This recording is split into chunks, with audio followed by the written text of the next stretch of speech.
예, 지금 계속해서 어떤 면에서는 예수님의 삼중직, 제사장, 왕, 또 선지자는 사실은 신학을 전문적으로 공부하는 신학교 그 학생들한테도 쉬운 주제가 아니에요.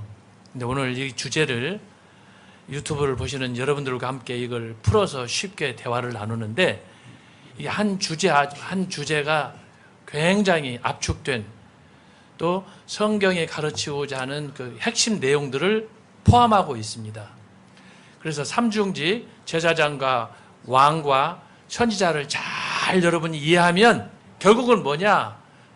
여러분, 성경이 뭘 얘기하고자 하는 거예요?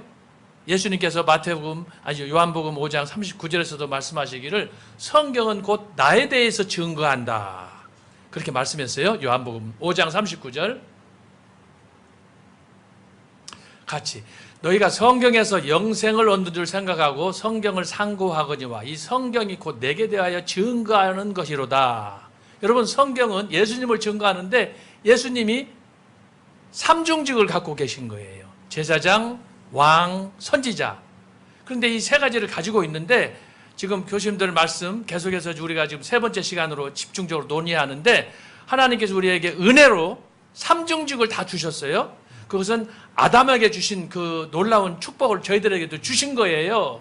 그러나 이것은 아무나 주었다고 하지만 교회 밖에 있는 사람들에게는 주지 않았어요.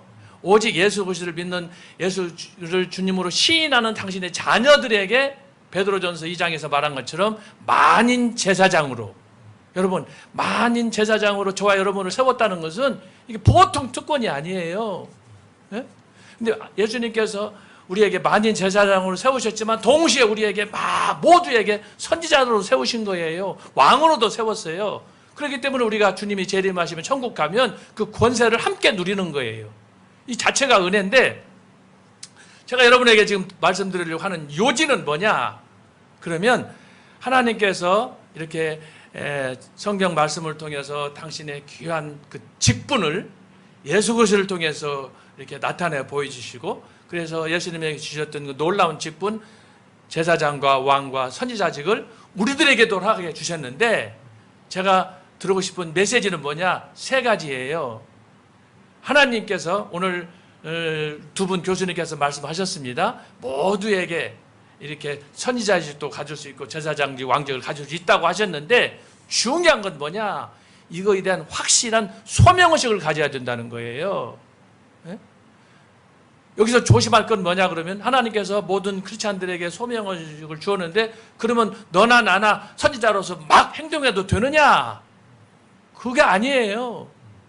어떤 사람에게는 하나님이 특별한 말씀의 권세를 주셨기 때문에, 그래서 그가 앞에 서서 말씀을 선포하고 은혜를 받는 거예요. 제가 몇 개월 전에 여러분들에게 말씀했어요. 평생 동안 신학을 전공하고 신학대학원에서 신학을 강의한 사람이에요. 성경도 읽을 만큼 읽고 늘 묵상하고 기도하며 강의하고 있어요. 그런데 전광훈 목사님께서 유튜브를 통해서 강의하시는, 제가 강의 들으니까 한 40년 동안 전국의 교회를 다니면서 부흥회를 하셨다고 하셨는데, 제가 충격받은 게 뭐냐? 성경에 나타난 소위 구원의 원리, 그것도 개혁주의적인 보수신학, 성경을 철저하게 하나님 말씀으로 믿는 그런 신앙의 관점에서, 칼빈주의적인 관점에서 성경을 풀어내는데, 사실 저도 성경 읽기 바쁘고 설교 부탁받으면 한 달 앉아 설교하고 그 정도로 대부분 삶을 살아왔어요. 그런데 제가 신학도 학교에서 배웠어요. 또 공부할 만큼 했어요. 그런데 문제가 뭐냐? 정광훈 목사님 설교를 들으면서 받은 충격이에요.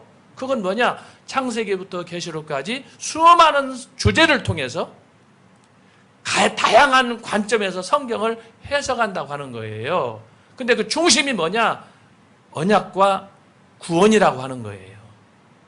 지금 평택에서 성령론에 관해서, 성령을 해방했을 때 성령의 심판, 경고에 대해서 세 가지 말씀 하시는 걸로 제가 알고 있어요. 죄에 대해서, 의에 대해서, 심판에 대해서 설교한다는 거예요. 이 자체가 뭐냐? 아무나 할 수 있는 게 아니에요. 저와 여러분 지금까지 성경을 한두 번 읽었습니까? 그 설교 한두 번 들었습니까? 문제는 뭐냐? 진짜 깨어있는 선지자라고 하는 것은 그 깨달은 말씀을 진짜 하나님 앞에서 진실된 마음으로 공의를 위해서 영혼을 사랑하는 마음으로 그걸 선포하느냐라고 하는 거예요. 이게 선지자예요. 구약에 보면 나비 라는 히브리 언어가 있고 또 다른 것도 몇 개, 한 두서너 개가 있습니다만은 중요한 게 뭐냐? 하나님으로부터 받은 메시지를 가감하지 않고 정직하게 상황에 이렇게 좌우되지 않고 하나님 말씀을 선포하는 거예요. 선포하는 건데 그걸 통해서 하나님의 공의를 드러내고 하나님의 진실을 드러내고 그래서 하시는 이유가 뭐예요? 제가 아까 지난주에도 말씀드렸습니다마는 하나님이 꿈꾸시는 나라는 하나님의 나라예요. 하나님의 나라를 건설하기 위해서 하나님이 제시하는 메시지가 뭐냐? 그분은 완전한 나라예요. 퍼펙트한, 흠과 티가 없는. 그렇게 해서 하나님이 당신의 형상으로 사람을 만들었지만 아담과 후손들은 타락을 했고 그 인간들을 하나님 앞으로 다시 형상을 회복하게 한 방편으로 주시는 메시지가 뭐냐? 선지자들이에요. 그래서 구약시대에는 수많은 말씀들이 있고 또 두 분 교수님께서 말씀하셨지만 대표적인 선지자가 구약의 모세라고 하지 않아요?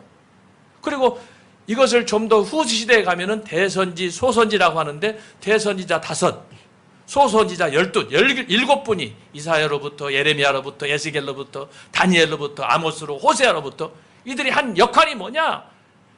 자기들의 인간의 연약성과 부족함과 그런 인간으로서 드러낼 수 없는 그런 나약함에도 불구하고 하나님께서 그들을 세웠기 때문에 인간의 약점에도 불구하고 그들이 하나님 편에서 말씀을 선포한 거예요. 여러분 그중에 요나라는 분 여러분 아시죠?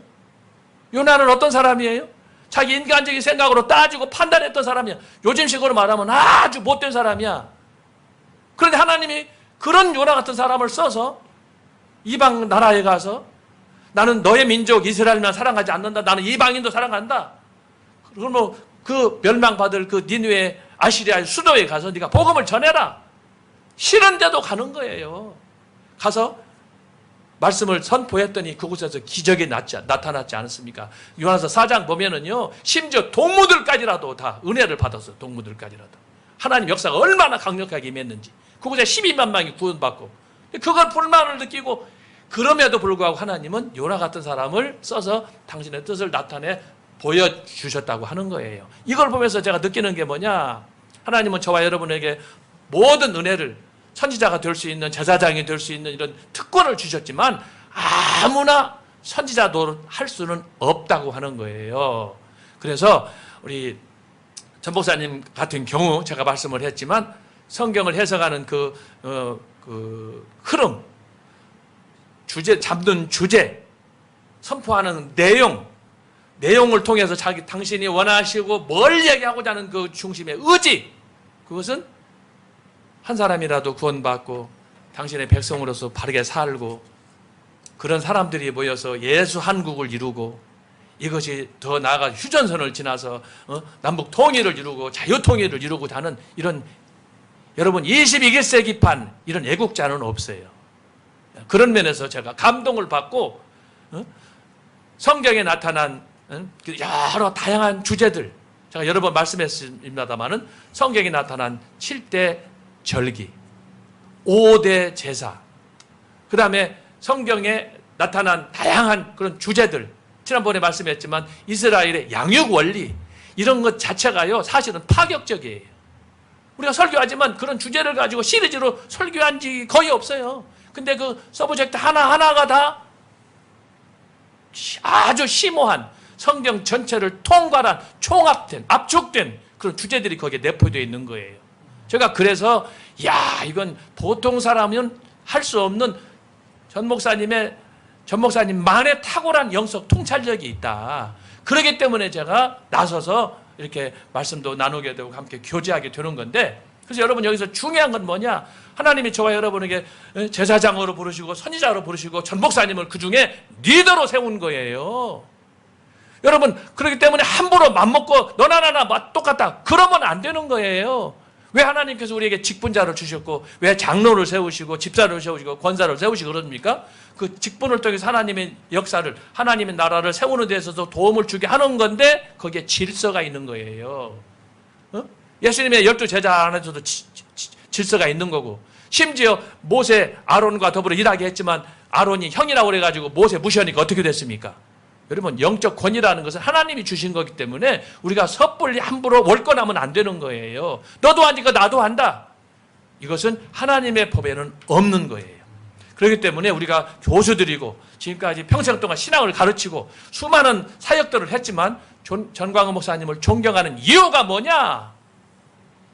내가 갖지 못한 은사, 내가 갖지 못한 용기, 내가 갖지 못한 영성, 이런 것 때문에 그분이 하고, 특별히 나라를 사랑하고 민족을 사랑하고 이 정부를 사랑하고 남북 통일을 꿈꾸며 사는 그런 마음에 감동을 받았기 때문에, 그래서 제가 존경하고 존중하고 그래서 참여하는 거예요.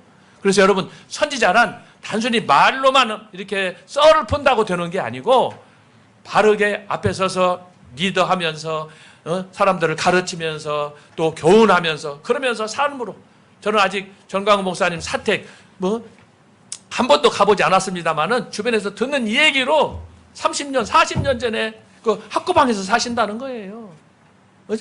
엊그저께도 들은 이 얘기예요. 요즘에 어느 시대입니까? 다 웬만하면 편한 거 좋아하고 아파트 가고 좀 더 평수 넓혀가고 그렇지 않아요? 저와 여러분의 꿈이 뭡니까?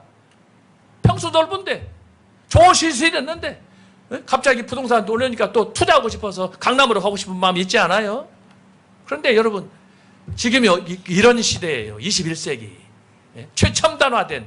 그런데 그런 걸 거부하고 여전히 그 학구방 같은 데서 제가 한번 꼭 구경 가고 싶어요.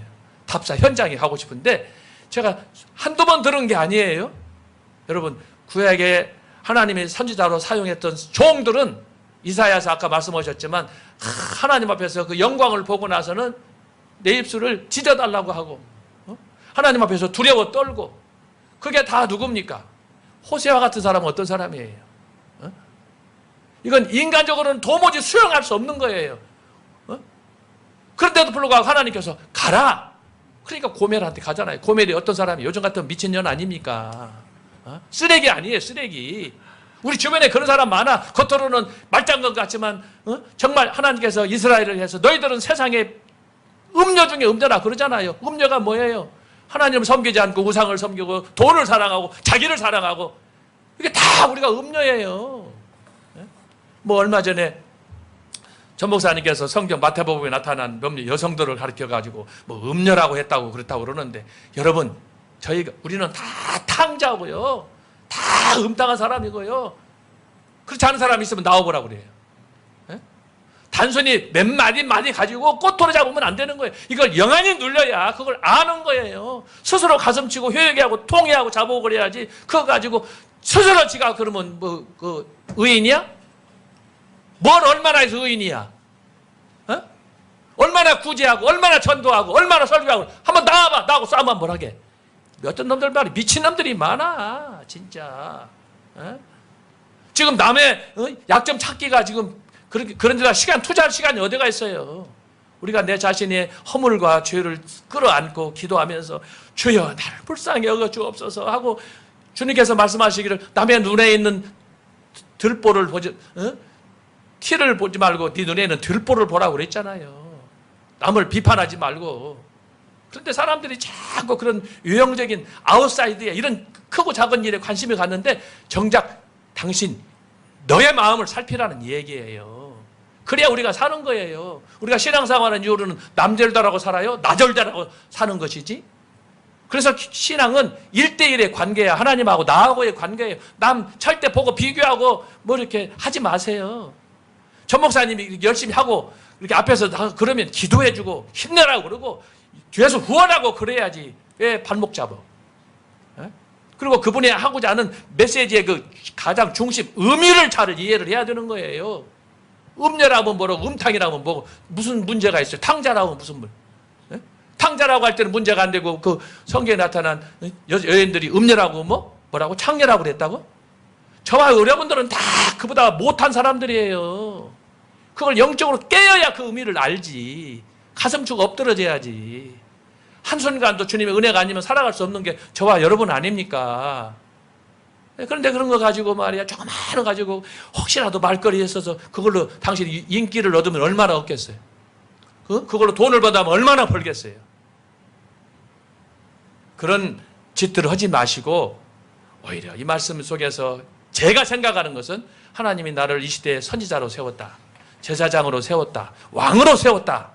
그분의 소명의 부르심에 대해서 감사하면서 주여 내가 어떻게 이걸 감당하겠습니까? 제사장으로서는 죽는 거예요. 지난번에 말씀한 것처럼 선지자로서는 하나님 편에서 바르게 말씀을 선포하는 거예요. 강단에서. 이런저런 말하는 사람들 강단에서 설교는 천사같이 할 거예요.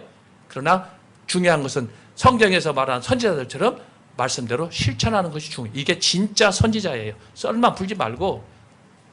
그리고 중요한 건 뭐냐? 하나님이 나를 선지자로 부르셔서 이렇게 이 시대를 위한 종으로 세워주셨다. 여러분, 천사도 흠모할 직분이에요. 그러므로 이 선지자로 내가 부름을 받았다. 하나님의 종으로 부름 받았다. 꼭 선지자뿐만 아니에요. 목사가 됐든 장로가 됐든 권사가 됐든 전도자가 됐든 성가대원이 됐건 누가 됐든 상관없어요. 하나님의 부르심에는 부끄러움이 없는 거예요. 늘 감사하는 마음으로. 그래서 그게 하려면은 하나님이 나 같은 사람을 부르셔서 이렇게 세워주셨나. 그분의 소명에 늘 감사하면서 살아가는 것이 중요하고 그것이 지금 현재 전국을 돌면서 11차 지금 성령의 나타나심을 말씀을 지금 전국을 돌면서 하는 것처럼 우리 성경 한번 찾아보겠습니다. 갈라디아서 5장 22절 23절. 갈라디아서 5장 22절 23절.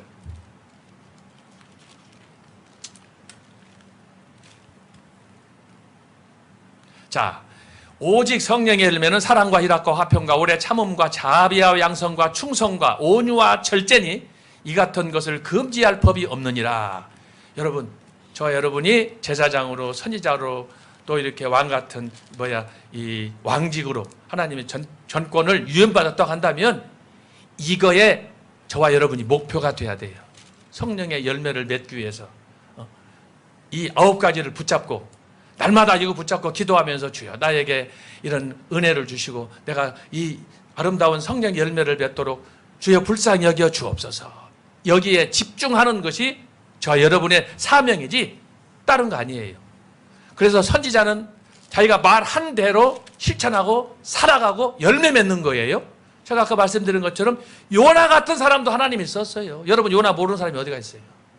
호세 같은 사람은 어디 없어요? 어떤 면에서 호세 같은 경우에는 저주받은 인생과 같잖아요. 그 고멜이 사람이에요. 누구 말 따라 샹 소리가 나오지 않아요? 그런데도 불구하고 하나님께서 보내시기 때문에 가는 거예요. 그걸 통해서 예수님의 사랑을 우리가 보는 거예요. 호세아의 이 고멜을 향한 사랑은 주님의 십자가의 사랑을 통해서 저와 여러분, 진짜 고멜보다도 못한 사람이 저와 여러분 아닙니까? 그걸 통해서 바닥까지 치는, 그러면서 하나님의 사랑을, 그것이 이스라엘의 범죄였고 그것이 저와 여러분의 현대판 범죄 아닙니까? 근데도 하나님께서 저와 여러분을 사랑하시고 품어주시고 70번씩 7번씩 주님께서 용서하라고 그러셨잖아요. 그것이 주님의 사랑이기 때문에 제가 마지막 정리하자면 선지자직은 뭐냐? 하나님의 소명에 감사하라. 원망하거나 불평하거나 잔꾀 부리지 마라. 그리고 마지막 죽는 그 순간까지 헌신하고 충성하라.